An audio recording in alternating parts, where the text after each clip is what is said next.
Hello my friends and welcome. Let's go straight to the military map. You may see the Ukrainian counteroffensive operation in Leman direction. I will just show you the location of the area, so we need to zoom into the eastern Ukraine. Sloviansk is here, the Iron Belt, and this is Leman. And here Ukraine counterattacks from different of the sides. It is very well visible on this Russian-made map, yes, presented to us by the Russian military blogger Rebar.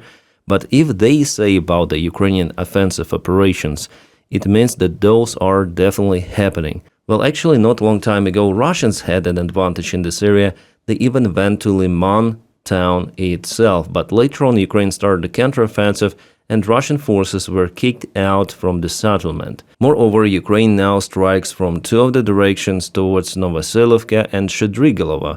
Ukraine attempts to cut the only reliable supply road for the Russian army in all of those villages to the west, like Seredne, Novoselyovka itself, Shchedrigolova, Alexandrivka, Yarovaya, so the big group of the Russian armed forces could be basically trapped. Yeah, we're not speaking about thousands of the Russian troops, but hundreds could be easily, because Russia reinforced its group before for attacking missions in attempts to advance towards Svyatogirsk and Tatianovka to cut the only supply road for Ukraine in this specific sector. But this attack attempt failed for Russians, and Ukraine retook the initiative. So there is an important road that goes through Svyatogirsk to Lyman.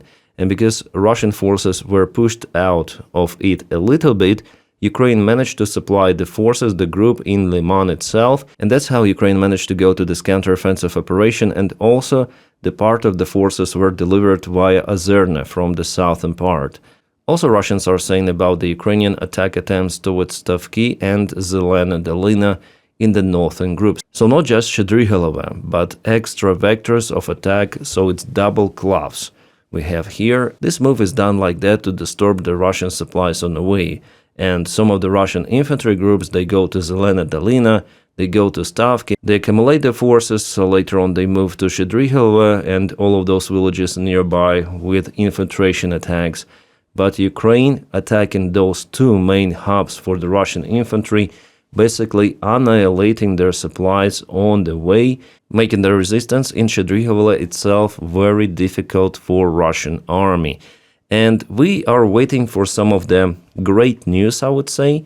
Maybe this week, maybe the next one. There is some of the information that I cannot tell, but I can hint, as many of the other analysts, that the map will change, hopefully. Whether it's gonna be this direction or something else, you'll see everything, guys. And yeah, positive news are still out there, despite Ukraine is in lack of the resources compared to the Russian army. And speaking about the possible encirclement of the Russian army west from Shchedrigolova, it could be a tactical success for Ukraine, but in this direction, strategically, if we speak about this area, the move should be to push Russians out to Zarychna and take control over Zarychna and all of the western coast of Leman, because in any sort of the case, Russia with its infiltrations will go in attacks again and again and again, so there should be some of the natural obstacle or some of the artificial built obstacle very close to Leman, but it wasn't built before because Russians took those positions, and constructing something that close to the front line is not possible. So the only variant to save Leman is to push Russians out of it behind this obstacle and build some new ones.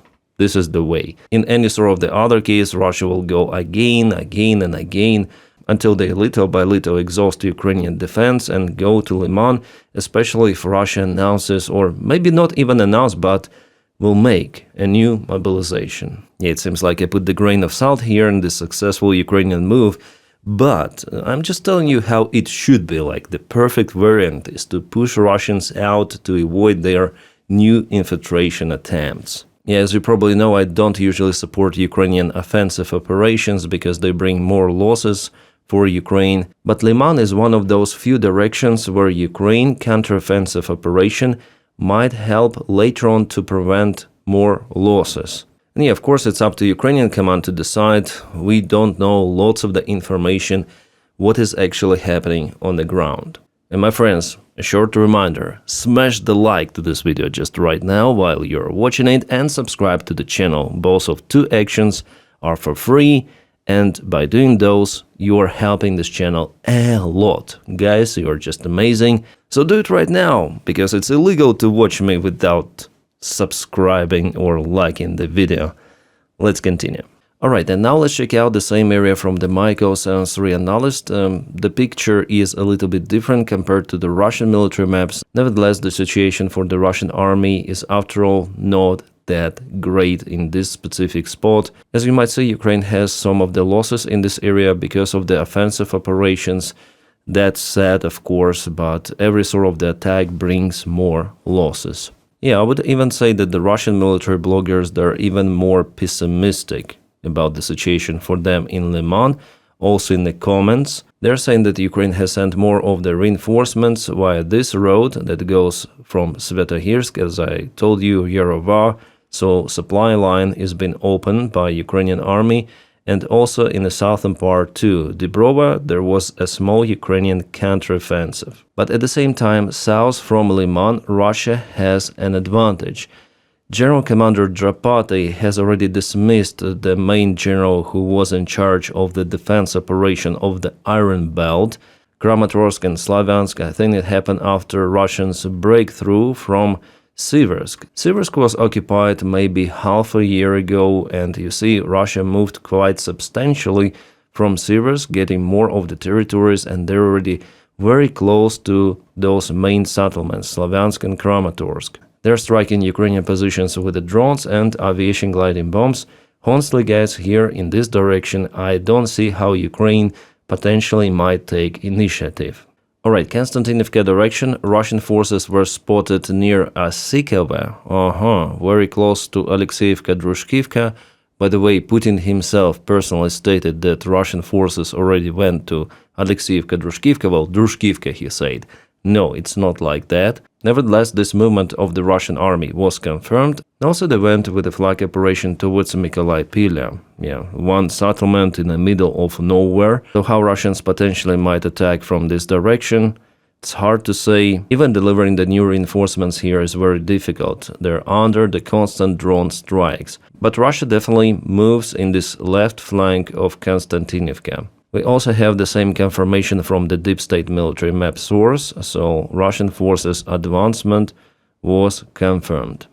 Also more to the west, Russians move towards Novomykolaivka, they put their flags, and they go to Raiske. In general, their goal is to attack Drushkivka from two of the directions, one from Raiske, another one from the occupied Constantinivka. Well, so far their forces were not that successful on the way to Raiske. All of them were kaputted on the way, but this is the new attack towards Novomykolaivka, where Russian forces may keep their presence for some time, so it's not like this village in the middle of nowhere. Here Russians definitely may go to more of the settlements, and this attack is more dangerous for Ukraine than expansion of the Russian mid-waves in the middle of this pocket. Can we call it a pocket already? I don't think so, because the expansion is only with a gray zone. Alright, Pokrovsk and Mirnograd direction, here Russia goes closer to Dobropilya. The recent expansion of the gray zone towards Shevchenka, Belitske and Novy Donbass, Rodenske, is being confirmed taken by Russians. Well, here of course Ukraine should protect Dobropilya, it's the main crossroad and it opens the way, potentially, if Russia is successful here, for Russian army to bypass the Iron Belt entirely. Potentially Russians might go behind the main Donbass defense line that goes north from Zoloty Kolodets.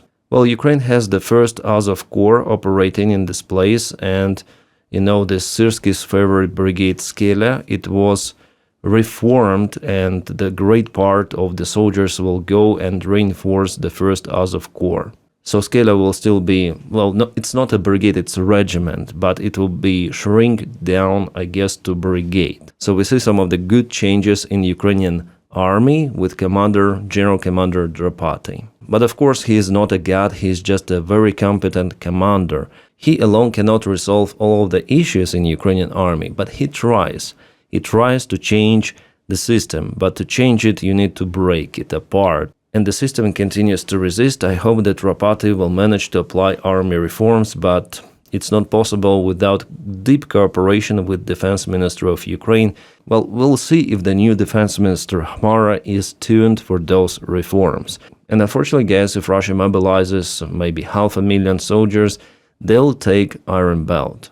Well, maybe in a year, maybe in a two, but they will have enough resources, including human resources, to overwhelm Ukrainian defense in Kramatorsk and Slavyansk.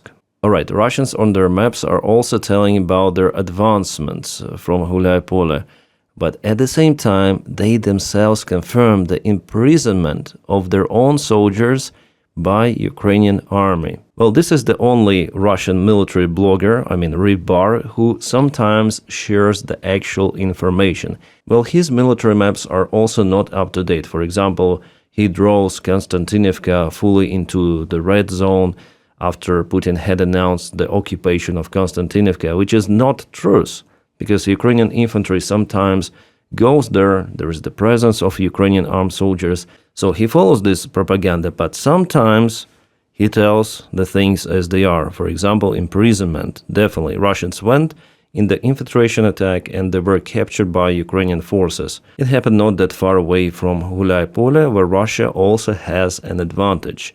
Ukraine attacks from the northern part, also more to the north. Ukraine has more of the vectors. So Russia also has to use some extra forces for the protection of the northern outskirts of Ghulyai-Pole, but at the same time they continue their attacks. Because they cannot capture Mala-Tokmachka already for many years, they try to move straight forward to the west in Zaporizhia direction. And yeah, just for you to show, Ghulyai-Pole is here, and Russian attack attempt was to Shiroki village. They were imprisoned by Ukrainian soldiers. Yeah, 225th, the soldier was captured, and this is geolocated.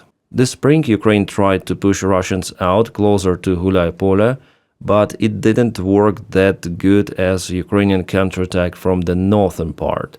There Ukraine regained more of the territories, and we expect the same operation done by Ukraine, but in different direction. We'll see it, I hope, quite soon. Maybe, as I told you, this week or the next one. Oh, Clement Molin also says about the same stuff, so by the end of the month, we should have an official update on the good results of a Ukrainian offensive that has largely remained secret. With his analysis, he also mentioned that Ukraine has expanded the strikes, mid-strikes, on Ukrainian occupied territories and also on the Russian territories, getting closer to the main road M4 that leads from Moscow to Rostov, the famous Prigozhin road. This road helps to supply the Russian group in occupied territories of Donetsk, Luhansk. This is the main road for this war for Russia in general. If Russians start to struggle with supplies on the way, they will be not capable to perform attack operations that massively as they partially do in the eastern front lines near Constantinfka, getting closer to Slavyansk, Kramatorsk.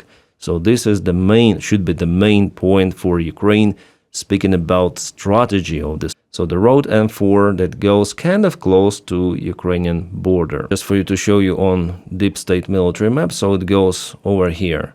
This road is even more important than the Kerch Bridge. Right guys, there were some of the other news, but I'm gonna tell about those in my next update. Here I just wanted to concentrate more about what is happening on the ground, exactly at the front lines, by comparing different military maps, Russian ones, Ukrainian ones, and overall the situation, well, it's not that bad for Ukraine, and Ukraine still goes on offensive operations if it is really needed, but Russia has more of the resources and they push Ukraine, especially in Iron Belt. This is the task number one for Russia, to occupy that one. But of course, Russia will waste thousands and thousands of the soldiers for that mission and lots of the time. It will not happen this year, the occupation of Iron Belt. Not the next one, maybe they need 2 or 3 years at least. With mobilization, of course, Russians might do it way faster. Well, we'll see. Anyways, guys, thank you so much for watching my videos, for pressing or smashing your likes to the video, for your subscriptions, and especially for your kind support on Patreon, which is available in the video description right below, or membership of YouTube channel. Guys, you're amazing. You are making this content possible. I wish you all a peaceful sky wherever you are and have a great time.